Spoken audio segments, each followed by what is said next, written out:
मंदाकिनी कहाँ कोई कार्य करता है। इसलिए राम जी के चरित्र से सीखना चाहिए। और जब ये बात लक्ष्मण जी निषाद राज को सिखा रहे थे, उसी समय केवट बड़े कान लगा करके सुन रहा था। केवट ने सारी वार्तालाप सुन ली, कैसे वनवास हुआ, क्या हुआ, राम जी को वन में क्यों आना पड़ा। केवट चला गया गंगा घाट में, सारे जितने नाव वाले थे सबको कह दिया कि भैया किसी की नाव इस घाट में नहीं रहना चाहिए, कल हमारी अकेले की नाव रहेगी इस घाट में, क्योंकि अब पता है कि राम जी आने वाले। और बड़ा तगड़ा भक्त है, पक्का भक्त है, क्योंकि ये जो केवट है ना, ये अपने पूर्व जन्म में था कछुआ। क्या था? कछुआ था। और भक्ति तो करता था प्रभु की, विष्णु की, तो समुद्र में रहता था, जहां क्षीर सागर में भगवान विष्णु वहीं ये भी रहता था। लेकिन एक बार इसने सोचा कि क्यों ना प्रभु की चरण स्पर्श करूं। बेचारा बार बार आए, लक्ष्मण जी बार बार अपनी पूंछ से उसे हटा दे। एक बार शेषनाग सो रहे थे, माता लक्ष्मी चरण दबा रही थी। उसी समय ये आया कि आज तो अच्छा मौका है, शेषनाग सो रहे हैं, अब तो हमें चरण छूने देंगे। जैसे ही पहुंचा, बेचारा बड़ा प्रयास करके सांप की पूंछ का सहारा लेकर के ऊपर चढ़ा, चरणों को स्पर्श करने वाला था, माता लक्ष्मी ने उठाया और उसे फेंक दिया। और अब ये वही कछुआ क्या बन के आया है? केवट। लेकिन देखो भगवान के घर देर है पर अंधेर है क्या? बिल्कुल नहीं। अब इसने कहा कि गंगा घाट में सारी नाव एक तरफ ले जा लो, हमारी नाव रहेगी। गंगा के इस पार आने वाले हैं प्रभु श्री राम, और केवट खड़ा है उस पार नाव में बैठा है। और बैठा भी है तो कैसा बैठा है? पैर के ऊपर पैर रख के बैठा है, हाथ दोनों यूं करके बैठा है। अब राम जी पहुंचे, विदाई ली निषाद राज से, यहाँ पर पहुंचा दिया सुमंत जी को। सुमंत ने कहा कि राम, तुम्हारे पिता ने कहा है राजा दशरथ ने कि 14 दिन में वापस ले आना, तो तुम मेरे साथ यहीं से वापस चलो। राम जी ने कहा कि नहीं, आप मेरे पिता तुल्य हैं और मैं जानता हूं कि आप मुझे पिता के वचनों का अनुसरण करने में बाधित नहीं करेंगे। इसलिए महाराज आपसे निवेदन है कि आप यहाँ से चले जाइए, मैं आगे अपनी लीला करने जा रहा हूँ। सुमंत जी को समझा करके भेज दिया और निषाद राज लेकर के आज प्रभु श्री राम को पहुंचे गंगा घाट। गंगा घाट जब पहुंचे तो देखा तो घाट में एक भी नाव नहीं। दूर दूर तक आंखें घुमाई, कहीं कोई नाव दिखाई नहीं देती। उधर बैठा है एक जिसका नाम है केवट। अब प्रभु श्री राम ने आवाज लगाई कि ए भैया नाव लेकर के आओ। केवट नाव लेकर के नहीं आया और क्या कह रहा है? मांगी नाव ना केवटुआना,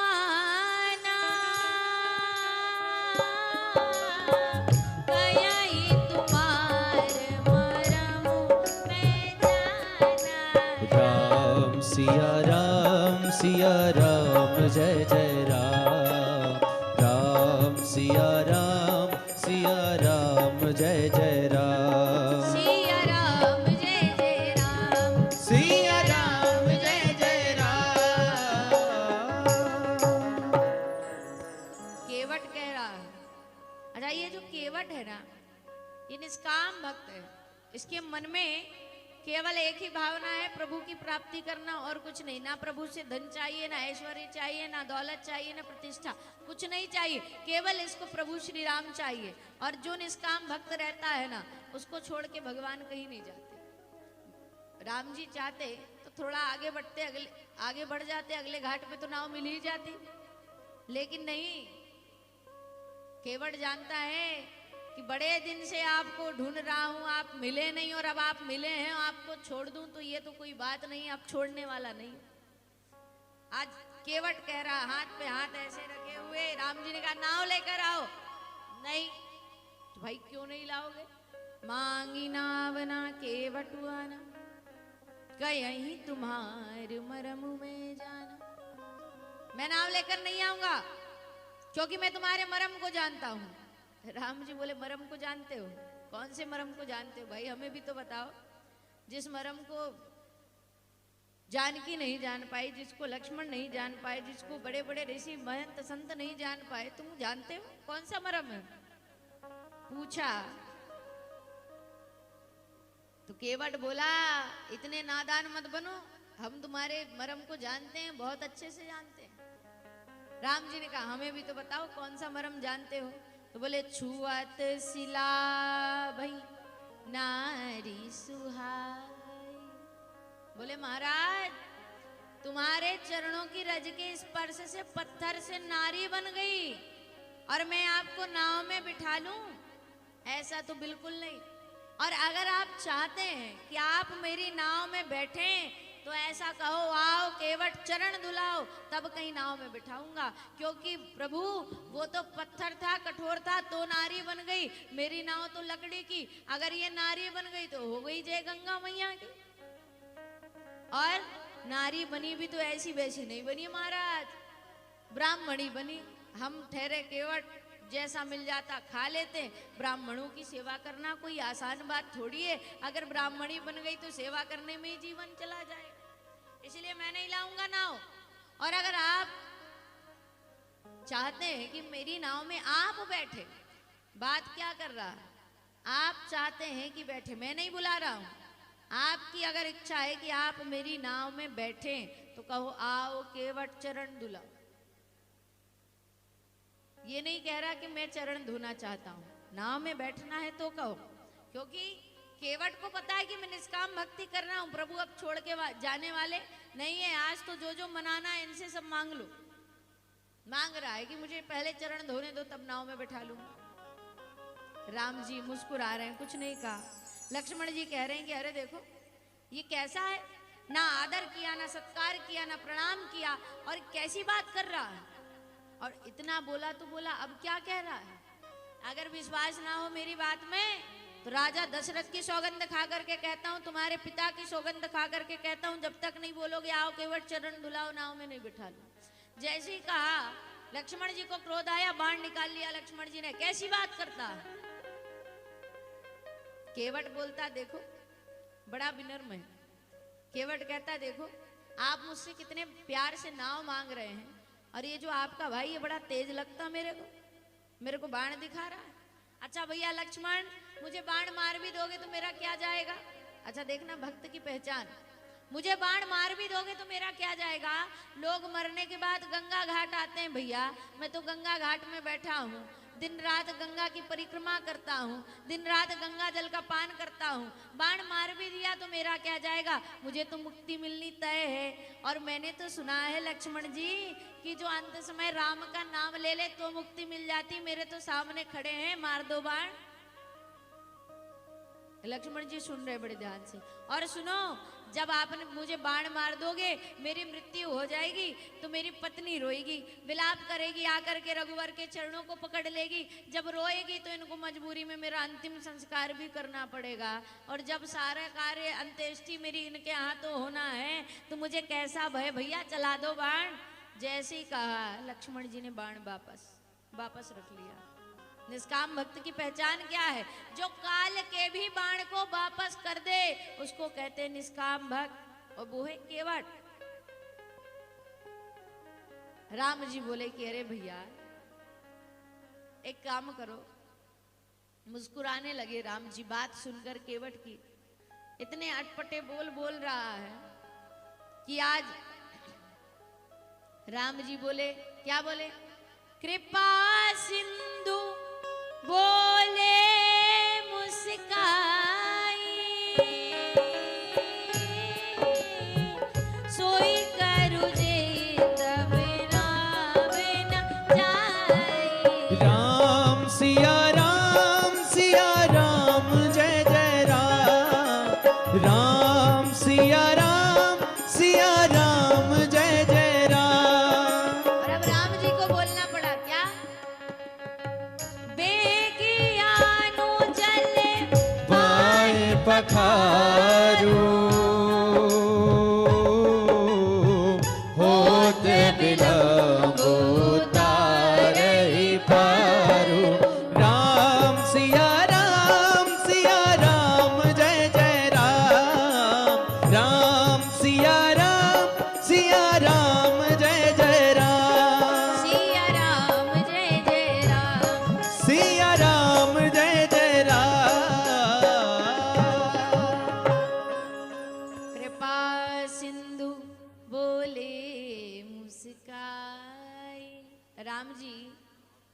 अयोध्या से आए, पहली बार मुस्कुराए केवट की बातें सुनकर, और मुस्कुरा करके देख रहे हैं लक्ष्मण जी की ओर, माता जानकी की ओर, और मुस्कुरा इसलिए रहे हैं क्योंकि ये केवट पूर्व जन्म में क्या था? कछुआ, जो चरण स्पर्श करना चाह रहा था, इन्होंने उसे चरण स्पर्श नहीं करने दिया। आज वही कछुआ केवट बन के आया है, जो चरणों को स्पर्श नहीं करेगा, चरणों को धोएगा और ये कुछ कह भी नहीं पाएंगे। आज केवट आया, नाव लेकर के आया, नाव लगाई, और अब राम जी के लिए एक कटौती में जल लेकर के आया, गंगा जल लेकर के चरण धुलाने के लिए। अब देखो, जल लेकर भी आया तो सीधे पात्र में नहीं लाया महाराज, किस में लेकर के आया? कटौती में।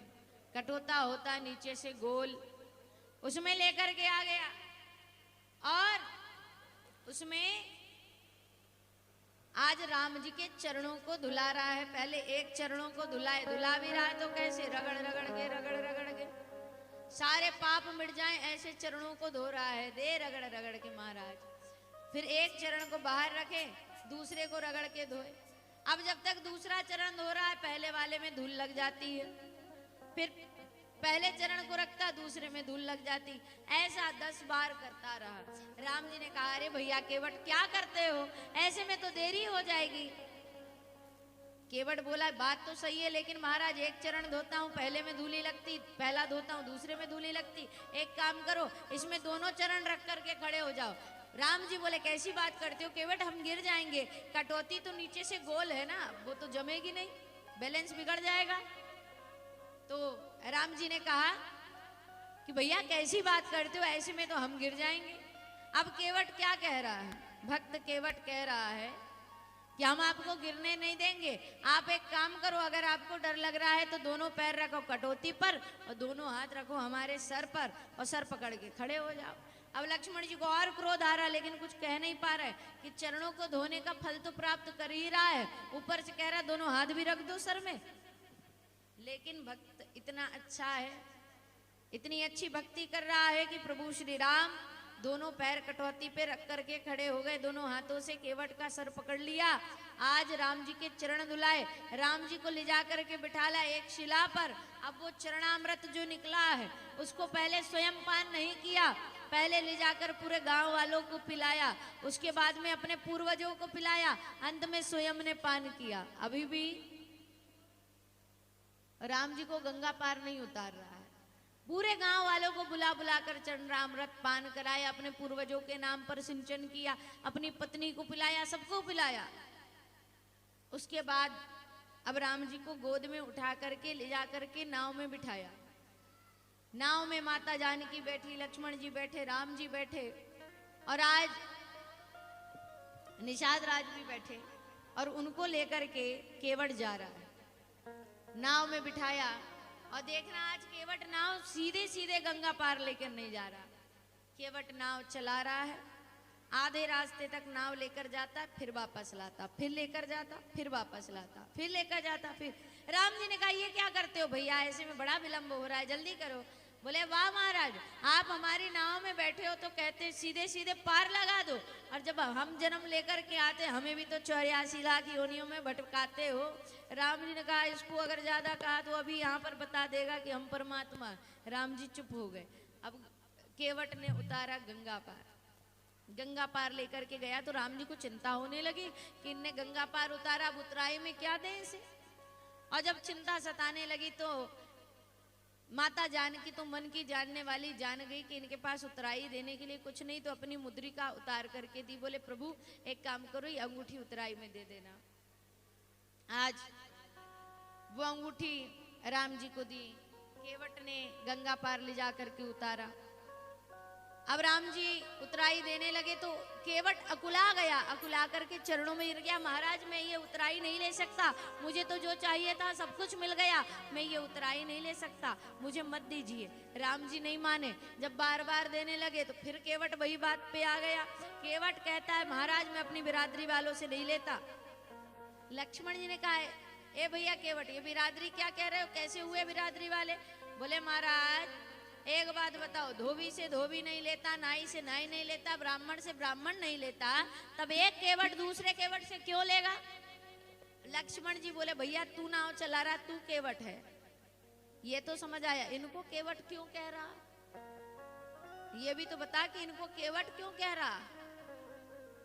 केवट बोला अरे आप नहीं जानते क्या कि जो गंगा पार आता है, जो गंगा घाट आता है, मैं उसे गंगा पार उतारता हूँ इसलिए केवट कहलाता हूँ, और जो इनके घाट जाता है ये उसे भव से पार उतारते हैं इसलिए ये केवट कहला रहे हैं। इसलिए एक केवट दूसरे केवट से क्यों लेगा?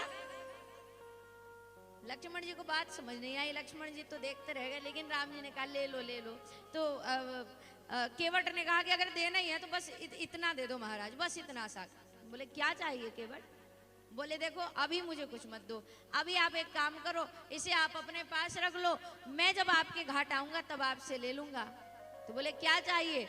बोले बस इतना चाहिए कि आप मेरे घाट आए तो मैंने आपको गंगा पार उतार दिया, और जब मैं आपके घाट आऊं आप मुझे भव से पार उतार देना, बस इतना चाहिए केवट को, और कुछ नहीं। राम जी बड़े प्रसन्न हो गए निष्काम भक्ति देखकर केवट की, मुस्कुराने लगे राम जी। लेकिन हुआ क्या, जब राम जी केवट के पास से जाने लगे, वो चरणों को पकड़ के रोने लगा कि प्रभु आप मत जाइए, और जा रहे हो तो इतना याद रखना कि प्रभु आपका एक दास केवट इसी घाट में बैठकर आपकी प्रतीक्षा कर रहा है, जब 14 वर्ष के बाद लौट करके आओ ना तो आप यहीं आना। और कहते हैं बड़े बड़े संत महंत की केवट ने राम जी के दर्शन के बाद अपने नेत्रों का त्याग कर दिया कि ये नेत्र अब मेरे किसी काम के नहीं है, अब राम जी के दर्शन हो गए, अब इस नेत्र का कोई उपयोग नहीं। केवट ने अपने नेत्र त्याग दिए और उसी घाट में बैठे बैठे 14 वर्ष तक रास्ता देखता रहा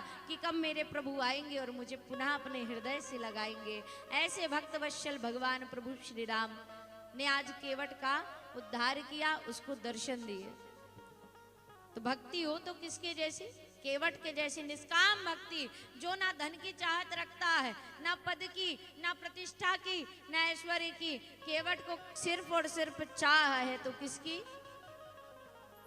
प्रभु के इन दोनों चरणों की। और यही चरणों से प्रीति हमें लगाना है जीवन में। बाकी सब मोह माया है, कुछ साथ नहीं जाना, जाएगा तो प्रभु का नाम। इसलिए हंसते रहिए और गुण गाते रहिए।